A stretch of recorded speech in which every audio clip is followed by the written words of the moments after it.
Hello দাদা ভাইরা, যেমন তোমরা দেখতে পাচ্ছ, আমি আমার ছাগল বিক্রি করে শেয়ার মার্কেটে টাকা লাগিয়েছিলাম।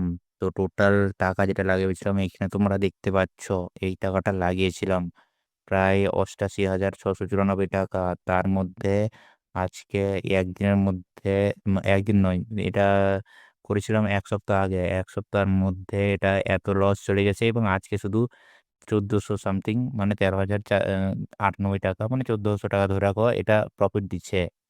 এখন কি বলবো আর, ১ম কিছুদিন যখন শেয়ারটা ১ম এ উঠছিল, ১ম এ দুটা মিলিয়ে ৫,০০০ মতো আমার প্রফিট চলছিল। তারপরে বেশ চলতেছিল। কিন্তু হঠাৎ মার্কেটে একটা ডাউনফল আসে। তারপরে দেখতে পাচ্ছি যে এই শেয়ারটাও, সব শেয়ার একে, একে করে নিজের কারেকশন দেখাতে শুরু করলো এবং আজকে তো এই দেখতে পাচ্ছ, এটা দিচ্ছে ৫,৩৭২ টাকার লস। আরেকটা শেয়ার দেখাচ্ছি যেটা লাগিয়েছিলাম আমি, একটা ভালো কোম্পানি, আমাদের ভালো রেল কোম্পানি, আ রেল বিকাশ নিগমে। এখানে দেখতে পাচ্ছ এই কোম্পানিটা, এতে আমার লস